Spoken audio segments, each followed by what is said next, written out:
Diz assim o texto: mas a todos quanto o receberam, deu-lhes o poder de serem feitos filhos de Deus, aos que creram no seu nome, os quais não nasceram do sangue, nem da vontade da carne, nem da vontade do varão, mas de Deus. E o Verbo se fez carne, habitou entre nós, vimos a sua glória, como a glória do unigênito do Pai, cheio de graça e verdade. Amém, queridos? Amém? Esse é um texto muito conhecido, né? Que fala a respeito, João está tratando. João começa a abrir a sua fala aqui, falando a respeito de Jesus e a respeito do que foi essa vinda de Jesus para a Terra, qual foi o objetivo, qual foi o propósito. E eu sempre penso, e essa semana estava pensando sobre isso, que muitas das vezes as pessoas têm sempre uma dúvida: qual que é o meu propósito? Qual que é o meu propósito? O que eu tenho que fazer? Né? E acreditam, né? Estava até compartilhando ali com o Tiago e com a Carol, que as pessoas têm uma coisa muito mística com relação a este lugar. As pessoas passam a acreditar que estar em um ambiente como esse faz alguma diferença na vida delas. E isso é muito triste. Por quê? Porque, como nós vemos falando sempre, na realidade, o que é um sofisma? É uma mentira que você acreditou como verdade. E você passa a acreditar nisso como uma verdade, e aí você cria um sofisma. Então, quando as pessoas vêm para um lugar como esse, acreditam que isso aqui vai fazer alguma diferença no todo dela, na somatória toda dela. Porque você não é o que você é 2 horas aqui comigo, ou eu com você aqui. Nós não somos isso aqui. Porque o nosso todo envolve a minha casa, envolve o meu trabalho, envolve a faculdade que eu faço, a escola que eu estou, envolve o namoro que eu tenho, envolve o casamento que eu tenho, envolve os filhos, envolve ser pai, envolve... O meu todo é um todo. Em 2 horas você não consegue resumir o todo seu. Ninguém consegue. Mas, lembra do sofisma?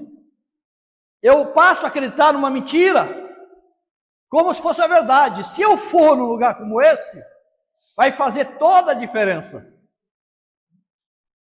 E não dá para fazer toda a diferença em alguma coisa fragmentada. Toda a diferença faz em toda a diferença. Se você não for aqui o que você é lá fora, e se você não for lá fora o que você é aqui, tem alguma coisa de errado. Tem alguma coisa de errado. E é contra isso que nós lutamos. Mudar uma mentalidade. Fazer as pessoas pensar de uma forma diferente. Fazer elas ver por um ângulo diferente. Porque, infelizmente, a religião, ela cegou as pessoas. Em nome da religião, mataram Jesus Cristo. Em nome da religião, mataram Jesus. Porque, de alguma forma, ele afrontava a religião. Porque a palavra religião significa religar. Jesus, ele veio para religar o homem com Deus. Mas os homens distorceram isso. E fizeram disso um grande sofisma, um grande engano. Em que eu posso estar 2 horas aqui, fazer algumas coisas que eu acho que é o correto, que Deus quer que eu faça, e eu serei aceito por Ele. E as minhas 22 horas depois? Não, isso daí é outra história. Deus é o Pai. Todo pai, como as pessoas dizem, quem ama nunca vai condenar alguém a nenhum lugar, porque quem ama não condena. Não é assim que as pessoas dizem? E esse é um grande sofisma, é um grande engano na nossa mente. Porque se você for olhar para você mesmo, com toda sinceridade, olhando hoje para você, o seu modo de vida, o que você acha? Você acha que você ia para o céu ou para o inferno? Não, seja sincero com você mesmo. Olhe para você. Olhe para você. Será que nós tínhamos ou temos alguma moral para pensar em um dia estar com Ele, pelo nosso modo de vida? Porque julgamos pessoas ou não julgamos? Falamos de pessoas ou não falamos? Condenamos pessoas, sentenciamos pessoas ao inferno todos os dias. Por quê? Porque nós temos uma natureza ruim.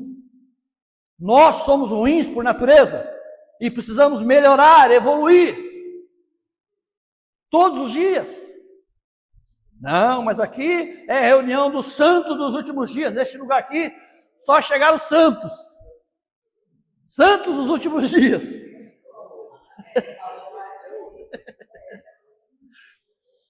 Aqui é a reunião dos santos dos últimos dias. Se Jesus vier e nós estivermos aqui nessa reunião, está todo mundo bem. Fique tranquilo. Existe uma proteção neste lugar. Que besteira, queridos. Grande tolice. Ele disse, vão estar dois numa cama, um vai, outro fica. Vão estar dois no campo, um vai, outro fica. Significa que não tem a ver com 2 horas em um lugar. Tem a ver com um todo. Tem a ver com um todo.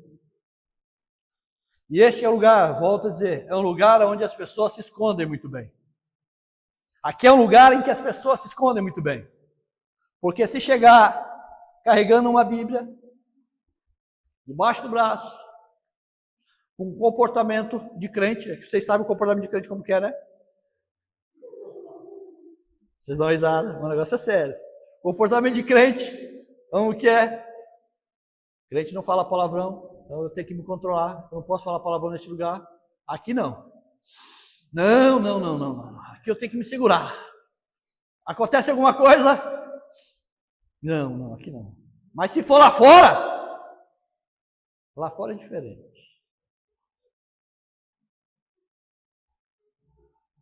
Aqui eu tento segurar a minha natureza ruim. Lá fora eu vou extravasar ela. Porque não é fácil ficar 2 horas sem ser quem eu sou de verdade. Isso é muito triste. Porque acabamos de ler um texto que fala a respeito de Jesus. João está narrando, começando a narrar no seu evangelho, que versículo 12 diz que a todos quanto creram, quanto recebeu, né? Todos aqueles quanto receberam, aqueles que creram nele e receberam ele, ele deu poder a eles de ser o quê? Filhos de Deus. E é sobre isso que eu quero falar com você. Sobre o que é ser filho de Deus. Porque Jesus não veio aqui mostrar uma religião. Jesus não veio mostrar como ser mundano e nem como ser religioso. Jesus, quando veio para essa terra, na realidade, ele veio trazer humanidade para uma terra que não tinha humanidade. Jesus veio mostrar a empatia. Jesus veio mostrar a compaixão. Jesus veio mostrar a misericórdia. Jesus veio mostrar o perdão. Jesus, então, veio mostrar a um homem que estava sem Deus, que fez uso da religião, né? Então, o homem estava caído, presta atenção nisso aqui, o homem estava caído sem Deus. Aí ele entendeu que através da religião ele poderia se aproximar de Deus. E quando ele vem para a religião, ele se torna Deus. E agora os homens que não têm Deus, servem o homem que supostamente está perto de Deus e virou Deus. Olha o que acontece hoje em dia, por aí. É um sistema de pirâmide em que muitos trabalham para que alguns fiquem ricos. Volto a dizer, por que você acha que existe uma campanha, presta atenção, estou dizendo aqui para você entender, mudança de mentalidade faz a gente refletir. Por que existe uma campanha, 12 dias de clamor para 12 meses de bênção? Por quê? E por que essa campanha é justamente em janeiro? Poderia ser em junho? Poderia ser em dezembro? Novembro? Outubro? Por que em janeiro? Porque janeiro tem IPVA, e em janeiro tem IPTU, em janeiro tem renovação das escolas das crianças. Então eu preciso de, em janeiro, 12 meses, 12 dias de clamor, serão 12 dias de oferta para 12 meses de bênção. Isso é uma matemática lógica. Alguém precisa financiar tudo isso. E aí as pessoas acreditam que eu tenho que fazer a campanha 12 dias. Eu não posso perder um dia, senão meus meses estão comprometidos. Se eu fiz janeiro, eu tenho que ir até dezembro. É só 12 meses de clamor. Sofisma, engano, manipulação. Jesus não veio trazer uma religião, nem veio nos ensinar a ser mundanos. Jesus veio nos ensinar a aprendermos a ser filhos de Deus. Jesus, ele condena a religião e condena também o sistema mundano. E o que Jesus veio nos ensinar? A que nós temos que aprender todos os dias a ser filhos de Deus, né? Então ele vai dizer aqui, João vai dizer que todos quanto o receberam, deu-lhes o poder de serem feitos filhos de Deus, aos que creram no seu nome. Jesus dá o poder a eles de se tornarem filhos de Deus. E aí, para ser um filho de Deus, existe um processo chamado metanoia, mudança de mente. É um processo, isso não acontece da noite para o dia. Não pense que a pessoa que levantou a mãozinha para Jesus já é um filho de Deus. Não. Nós estamos aprendendo aqui nas terças-feiras que para se participar ou para começar a entrar no reino de Deus, a primeira coisa que você precisa fazer é se arrepender. E entender que você é pobre de espírito. E o pobre de espírito é o que reconhece que está falido espiritualmente. O pobre de espírito é aquele que reconhece que está falido espiritualmente. Então, para você começar a se tornar um filho de Deus, a primeira coisa que você precisa fazer é aceitar a Jesus como seu Senhor da sua vida e entender que espiritualmente você está falido. Por que você está falido? Que a partir de agora, tudo o que vier para você, você tem que aprender a depender dele. Filhos precisam aprender a depender dos pais. Sim ou não? Sim ou não? Todo filho, preste atenção aqui, todo filho que depende do pai tem a sua provisão garantida. Preste atenção aqui, que isso aqui é didático.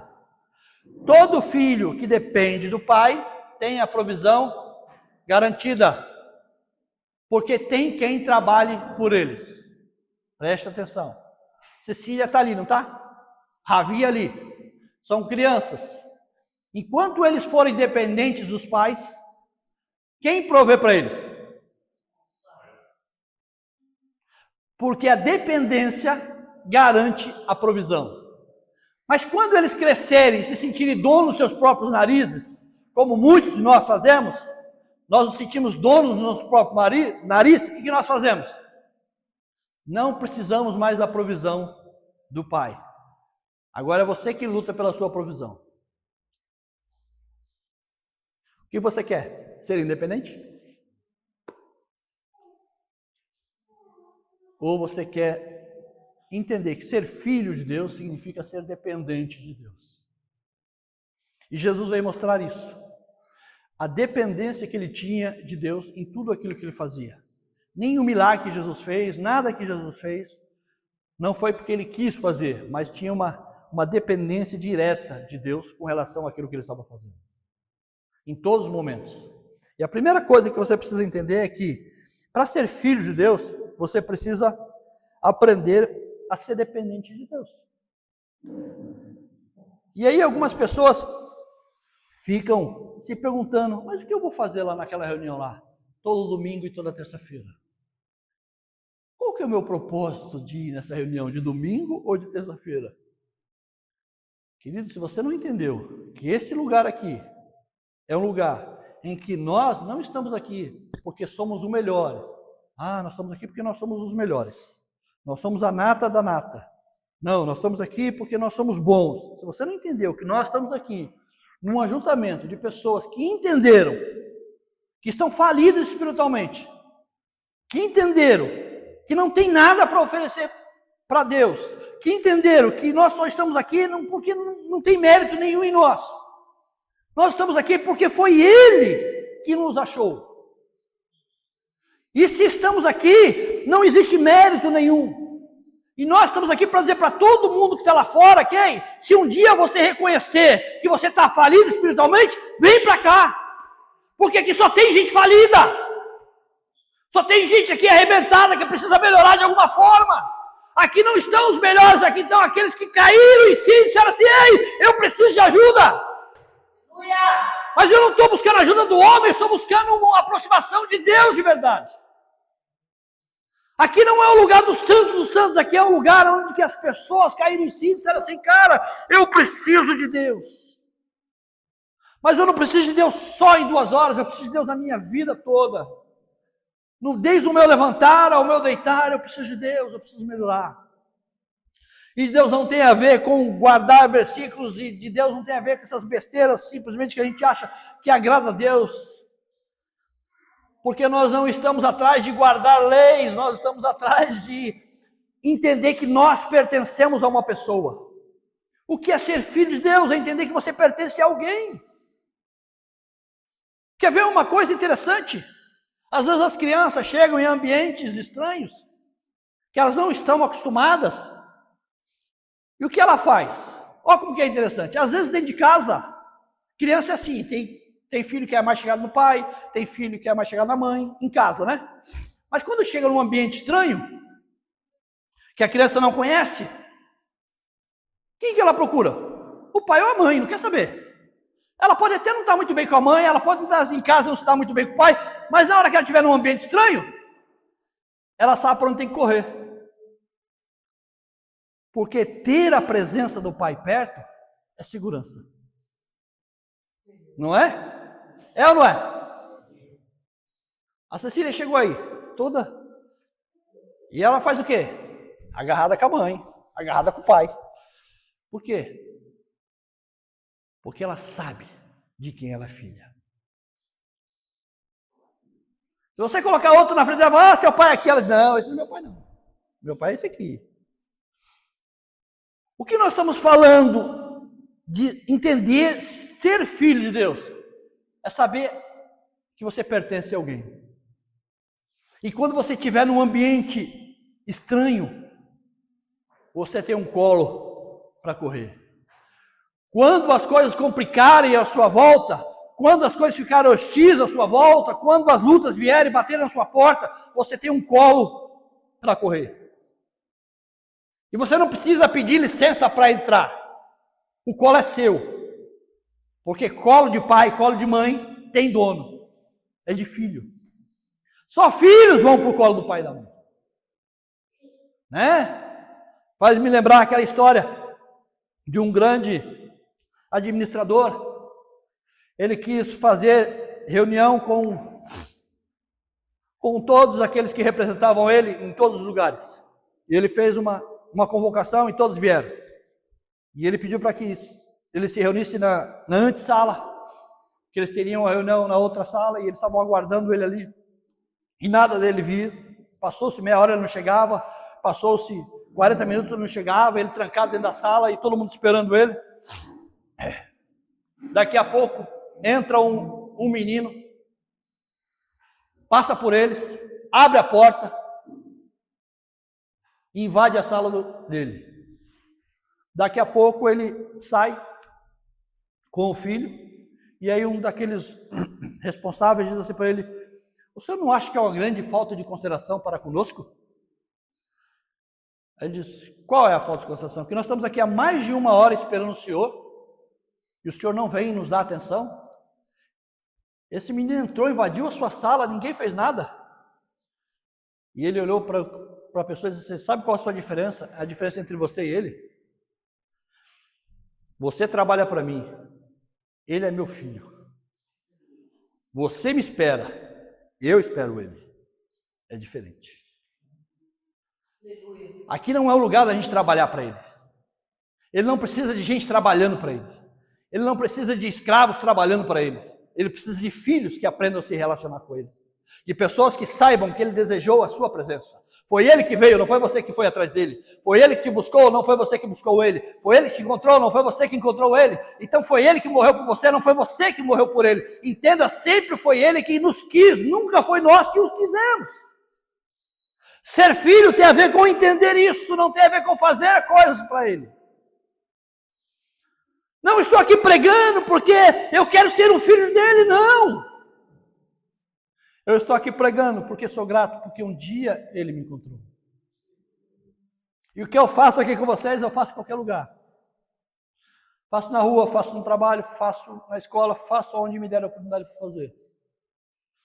Porque nós precisamos aprender que ele nos deu o poder de sermos feitos filhos dele. Filhos são aqueles que aprendem a depender do seu pai. E por que eles aprendem a depender do seu pai? Porque eles sabem que pertencem a alguém. Eles têm uma aliança com alguém. E olha o que o texto diz, versículo 13. Os quais não nasceram do sangue, nem da vontade da carne, nem da vontade de varão, mas da vontade de Deus. Deus sonhou, desejou você e a mim. Diferente das religiões em que se ensinam por aí que o homem busca Deus. As religiões ensinam que o homem busca Deus. Através da música, através da oração, através de tantas coisas. No cristianismo, foi Deus que buscou o homem.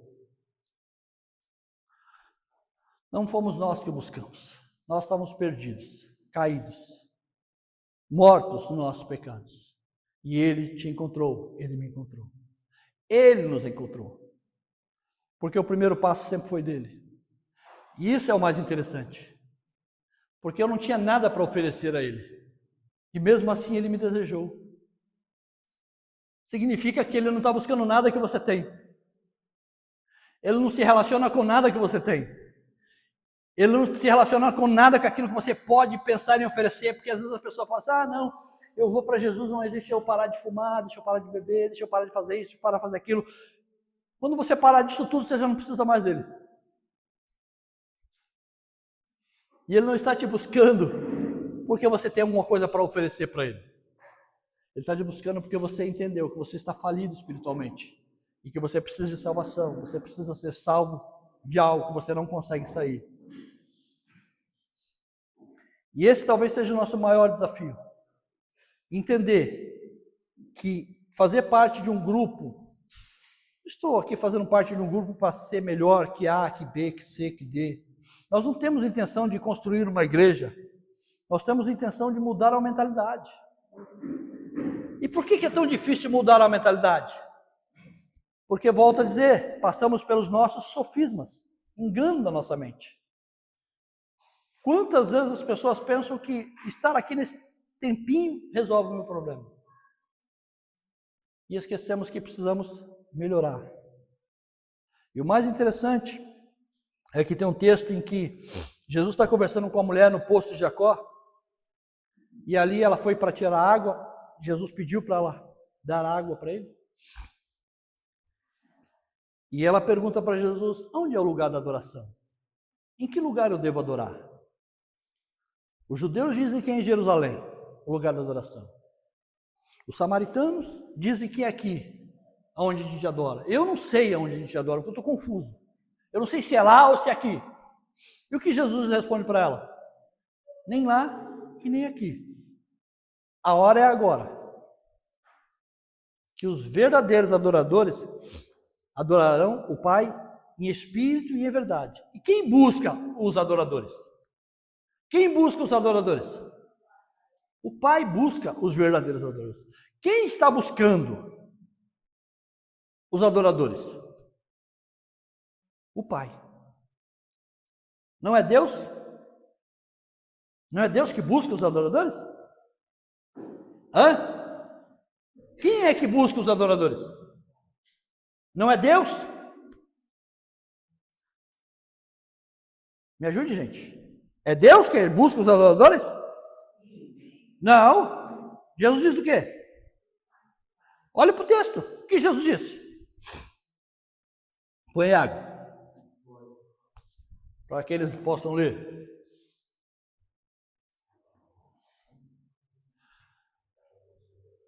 Achou aí? Vamos ver o que está escrito lá.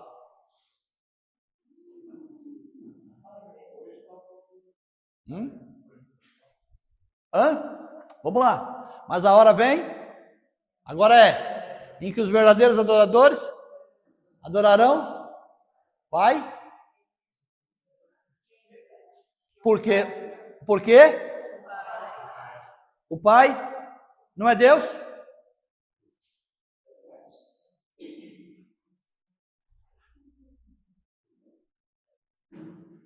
É Deus ou é Pai? Deus Pai. Jesus nos deu o poder de nos tornarmos filhos. Você precisa aprender a se relacionar com Ele como um Pai e não como um Deus. Nós não temos dificuldade de relacionamento com Ele como Deus. Porque como Deus, a gente entende que Ele manda e a gente deve obedecer. Nem sempre obedecemos, mas entendemos que temos que fazer. Mas como temos que aprender a nos relacionar com Ele como um Pai, aí nós temos problemas. E por quê? Porque em todo tempo os homens sempre levantaram deuses. Em todo tempo os homens sempre se levantaram Deus, ou se dominaram Deus, ou levantaram Deus. Então os homens sempre entenderam os deuses como aqueles que devem ser servidos, aqueles que devem ser obedecidos, aqueles no qual devem reconhecer, serem reconhecidos pelas nações, seja um Deus que for. Então no passado se tinha uma necessidade. Temos chuva, precisamos de chuva. O que precisamos? Se precisamos de chuva, precisamos fazer o quê? Precisamos de um Deus da chuva, um Deus que mande chuva. Então vamos agradar o Deus da chuva e Ele nos mandará chuva. Nossas mulheres estão inférteis, elas não têm filhos. O que nós precisamos? Nós precisamos de um Deus da fertilidade. Vamos levantar um Deus, vamos agradar esse Deus e Ele nos dará filhos. Assim funciona o mecanismo. Sim ou não? Então, na mentalidade de pessoas idólatras, eles precisam do quê? De um Deus. Para suprir as suas próprias necessidades. Por isso que as campanhas estão cheias hoje. Por quê? Porque eles estão atrás de suprir as suas necessidades. Vai que eu dou uma oferta de R$10 e acerto num dia que Deus está de bom humor. E desses R$10 vire aí nossa, Jesus, 10 milhões na minha conta. Porque terra, aquele dia Deus estava de bom humor. Foi no dia certo. Porque se ele não tiver... Então, na realidade, é assim. Deuses são levantados para suprir, para que o povo tenha necessidades. Logo, o povo entende que precisa agradar a esse Deus. Dando a esse Deus o que ele exige. E quando você dá a esse Deus o que ele exige, ele te devolve alguma coisa. É uma barganha. Jesus diz, não. Os verdadeiros adoradores adorarão não Deus, mas adorarão o Pai. Aprenderão e entenderão o que era uma relação de filho com o Pai. E por que eu estou falando isso? Porque muitos de nós não conseguem se relacionar com o Pai, porque nós temos problemas com os nossos pais aqui na terra.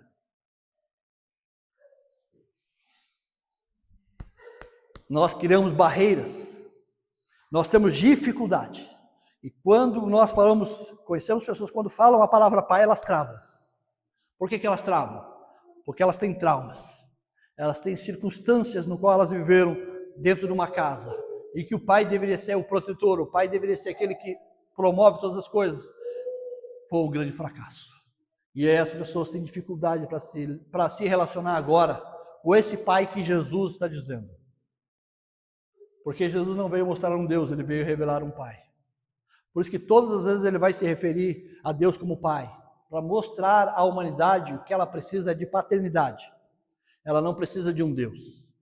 Os homens hoje estão sem paternidade. Há muitos filhos órfãos hoje dessa terra. Sabiam disso? Porque a paternidade é aquela que dá destino a você. E infelizmente nós temos homens e mais homens que não estão dando destino a ninguém nessa terra. A paternidade faz com que você, quando se torna um pai, isso é um desejo de todo pai, tá?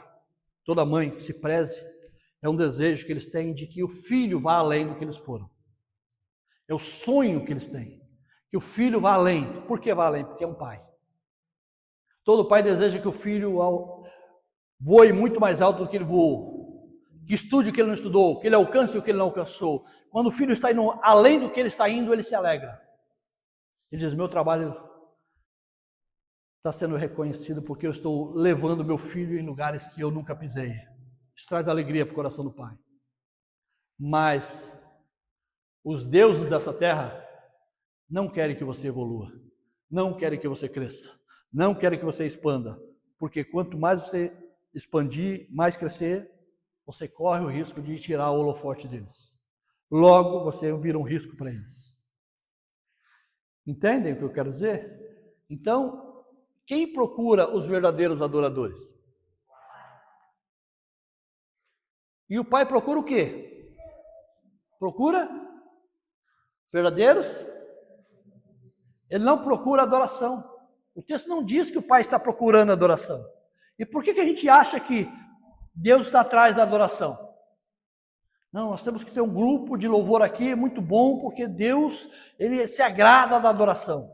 Não, o texto não diz que Deus está atrás da adoração. O texto diz que o pai está atrás de quem? Do adorador. Aqueles que adoram, não da adoração. Porque a adoração ele tem. Isaías tem uma visão, no capítulo 6, de que ele vê o trono de Deus. E os anjos fazem o quê? Os anjos estão falando o quê um para o outro? Santo, santo, santo. Os anjos reverenciam ele, com duas eles voam, com duas eles cobrem os pés e com duas eles cobrem o rosto, para não olhar para ele. E eles estão dizendo um para o outro, santo, santo, santo. Adoração ele tem na eternidade. O que está faltando para ele? O adorador. Porque Deus não busca o que você pode oferecer, ele busca quem você é. O adorador fala da essência, não fala daquilo que ele pode fazer. Aprenda uma coisa na sua vida, o pai não deseja o filho porque ele vai ser um médico amanhã, porque ele vai ser um dentista, porque ele vai ser um astronauta, porque ele vai ser alguma coisa grande. O pai deseja o filho porque sonhou com ele um dia. O casal desejou ter um filho, independente daquilo que ele se tornasse nessa terra, se ele vai ser grande ou pequeno, não importa. O que eu quero é ter um filho. O que o pai está dizendo, eu preciso de adoradores, não de adoração. Porque a sua essência é muito maior do que aquilo que você pode fazer. E esse é um defeito muito grande nosso. Nós nos relacionamos com pessoas com aquilo que elas podem oferecer para a gente. Se alguém tem uma coisa a te dar, então você se relaciona com ele de um jeito. Se aquele não tem nada para te oferecer, nós falamos aqui na terça-feira sobre isso, você não tem por que se relacionar com ele. Mas o pai quis relacionamento comigo quando eu não tinha nada para oferecer. Ele quis relacionamento com você quando você não tinha nada para oferecer para ele. Sabe por quê? Porque ele não estava olhando para a sua mão. Ele estava olhando para a sua essência. Porque o texto diz que eles não nasceram de vontade de homem, mas eles nasceram da vontade de Deus. Deus olhou para você e viu a essência dele em você, sabe por quê? Porque você nasceu nessa terra, você só veio para essa terra porque Deus teve vontade que você viesse. Ou você acha que no ato sexual do seu pai e da sua mãe, quantos espermatozoides não morreram no meio do caminho? Foram 1, 2, foram quantos? Quantos milhões? mas você chegou. E por que você chegou? Os outros não poderiam ter chegado? E você ficado pelo meio do caminho? Não poderia? Sabe por que você chegou? Porque Deus sonhou com você. Porque Deus sonhou comigo. Essa não era a minha vontade, era a vontade dele. Era a vontade dele sobre a minha e sobre a sua história.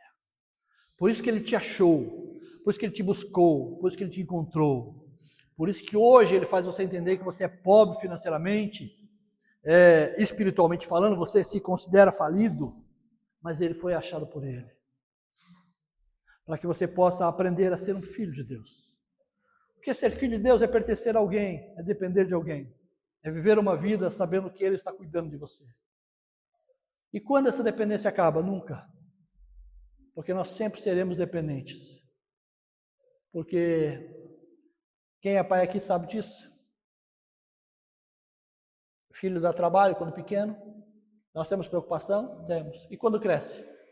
Continuamos com a preocupação. E quando casa? Continuamos preocupados. E quando nascem os filhos dele, nós nos preocupamos também. Por quê? Porque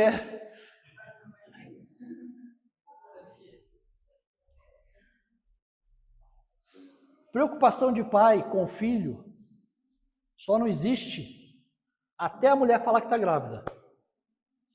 Quando ela falou que está grávida, acabou. Aí começam as preocupações. Gravidez, o horário quando vai nascer, o que nós temos que organizar, o que tem que fazer, e aí vai a vida toda. O que eu quero dizer para você? Deixe que o pai se preocupe com você. Você se preocupa tanto com tanta coisa. E eu já disse a vocês que 90% daquilo que você se preocupa não vai acontecer. Não irá acontecer. Eu tenho certeza disso. 90% das nossas preocupações, o próprio nome já diz, são pré-ocupações. São coisas que você se ocupa antes do tempo. O que é uma pré-ocupação? Você é uma ocupação antes do tempo. Em que você fica imaginando situações. Ah, mas se acontecer isso, se acontecer aquilo, e se acontecer aquilo outro, e se acontecer aquilo outro. Você fica se ocupando. E sabe o que ele diz? Lança sobre mim toda a vossa ansiedade. Lança sobre mim. Eu vou cuidar de vocês. Porque eu sou pai. Você não vê o futuro. Eu vejo. Você não enxerga o amanhã. Eu enxergo. Confie em quem enxerga. Confie em quem enxerga. Os pais que estão aqui sabem disso. Vocês não estão preocupados com a escola dos seus filhos? Vocês não estão preocupados com as amizades dos seus filhos? Ué, eles estão preocupados? Nem um pouco. Porque eles são filhos. Mas nós queremos nos preocupar com coisas que não nos competem. Esquecemos de sermos filhos de Deus. E o que Deus quer que você aprenda é ser filho. Tenha uma relação de filho com Ele. Tenha uma relação de dependência. Não esteja aqui querendo guardar versículos para ver se a sua vida melhora. Versículos não melhoram você enquanto você não aprende a ter uma relação com Ele verdadeira. Que os versículos vão fazer com você, vai fazer você mais um religioso, como os muitos que nós temos aí. Que eles são capazes de ler a Bíblia 8 vezes, 10 vezes, e não aprender absolutamente nada. Porque para ser filho você precisa aprender a se relacionar com Ele. E para se relacionar com Ele você precisa se relacionar com pessoas. Por que é tão importante esse relacionamento vertical com horizontal? Por que é tão importante esse relacionamento? Porque não tem como você se relacionar com Ele sem se relacionar com pessoas. Sabe por quê? Porque Ele se escondeu dentro de cada um. Ele disse assim, eu não habitarei em templo feito por mãos de homens. Então, se Ele diz que não habita em templo feito por mãos de homens, Ele está aqui? Nesse templo? Não, Ele não habita. Aqui é só uma construção. Ele habita onde? Dentro de nós. Está dentro de você.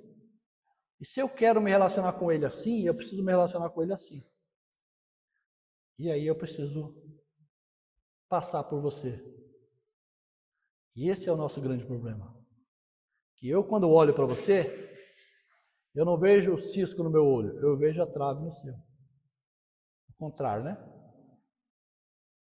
Vocês concordaram, mas não viram que é o contrário. A trave está no olho de quem? No seu. No seu. Que conversa é essa? A trave está no olho de quem? No seu. Acho que não. A trave está no olho de quem, Iago?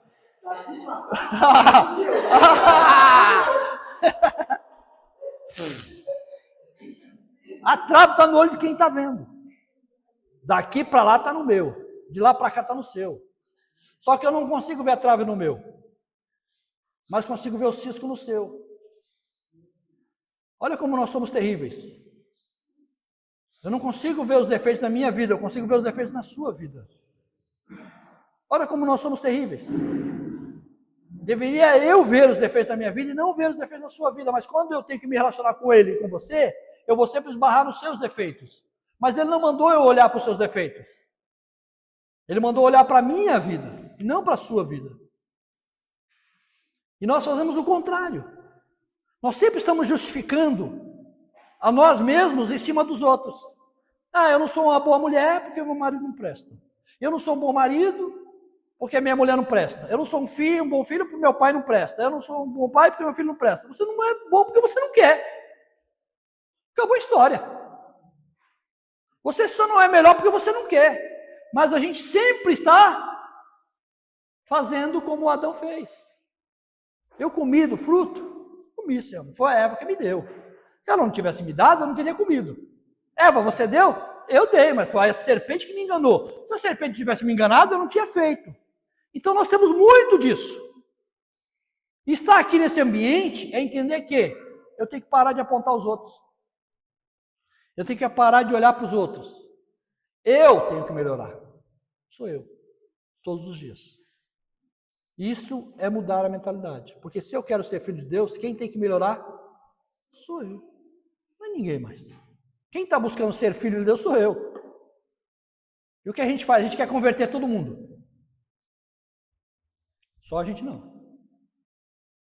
Então, quem sabe hoje você comece a converter você mesmo, mudando a sua mentalidade. E quem sabe as pessoas à sua volta comecem a melhorar.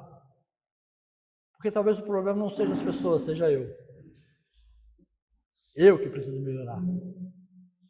Quando eu começar a ser melhor em alguma coisa, quem sabe as outras pessoas comecem também a entender isso. Então, quem deseja ser filho de Deus, sou eu. Quem tem que melhorar? Eu. Não, mas... Não. Nós estamos casados há 26 anos. Estamos há 26 anos. 28 juntos. Eu tenho que melhorar todos os dias. E não é fácil. E não é fácil melhorar todos os dias. Mas é necessário. É necessário. Temos que melhorar. Né? Porque se estamos nos relacionando, nós temos que evoluir. Por que as pessoas hoje, caso se separa a casa? Porque elas não querem evoluir, melhorar. Sempre querem que o outro melhore.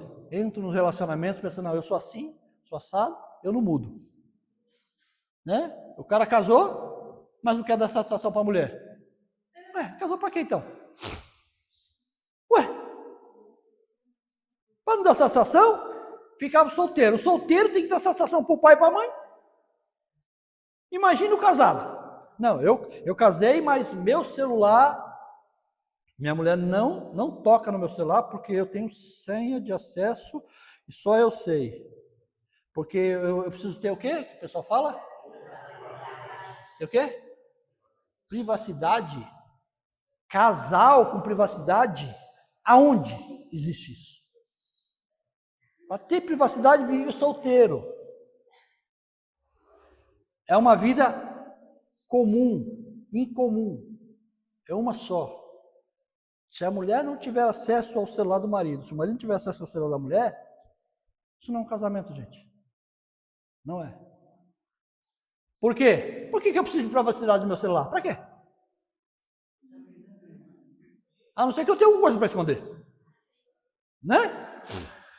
Como que é? O que foi, Kátia?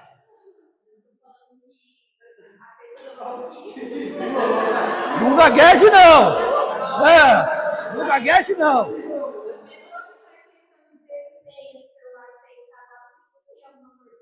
Lógico. É lógico. A privacidade é para quê? Para que ninguém veja. Ah, não, mas eu tenho direito. Tem que pensar nisso antes de casar. Entendeu? Simples assim. Ah, vocês querem que o casamento de vocês dê certo? Então faça direito. Ué. Quando você faz a coisa direita, as coisas acontecem. Agora, os relacionamentos hoje é assim. Ah, eu sou assim. Se ela quiser, seja assim. Ela também pensa a mesma coisa. Deu certinho. É só uma questão de tempo. Tem gente que vai para a lua de mel e já volta separado. Nós conhecemos casos assim. Por quê? Porque a pessoa acha que ela tem privacidade. Ah, eu preciso ter o meu espaço. Eu preciso respirar. Então, senão eu não consigo viver nesse mundo. Ah, meu Deus do céu. Queridos, eu amo estar com a minha esposa em todos os lugares que ela estiver.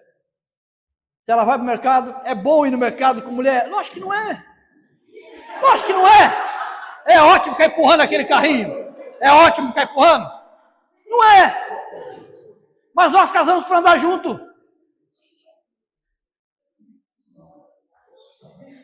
Eu levo ela para manicure e fico dentro do carro. É bom ficar dentro do carro quando a mulher? Tem mais de não, aprende a dirigir e vai sozinha. Não, companheiro. Eu quero estar com a minha mulher. Se fosse para andar sozinha, ela ficava solteira. Eu faço questão de estar com ela. Não é porque eu quero controlar ela, nem ela para me controlar. Muito pelo contrário, porque nós gostamos de andar juntos. Eu pertenço a uma pessoa hoje. E nós andamos juntos. Dificilmente você vai me ver sozinho num lugar sem ela. Dificilmente. Tanto é que eu levei ela para trabalhar comigo na mesma empresa e nós trabalhamos lá 5 anos juntos. Íamos todo dia trabalhar juntos. Vamos todo dia, que eu te levo no serviço todo dia hoje ainda. Né? Busco ela, trabalhamos juntos. E as pessoas dizem, como é que vocês conseguem? Ué, e não é para conseguir? Não estou entendendo esse negócio mais. Ah, não, preciso respirar. Dá uma vergonha na sua cara, compadre. Vira homem. Nos falta homem nessa terra. Que aprenda a valorizar a mulher que tem. Que aprenda a dar valor à mulher que você tem. Sempre digo isso e repito. Existem outras mulheres na terra, é para que você aprenda a valorizar a sua. Você tem olhos para a sua, veja a sua. E para as mulheres a mesma coisa. Então o que eu estou falando, quando a gente se torna filho de Deus, a gente aprende a se relacionar e a evoluir, a melhorar. Amém, queridos? Vamos colocar de pé.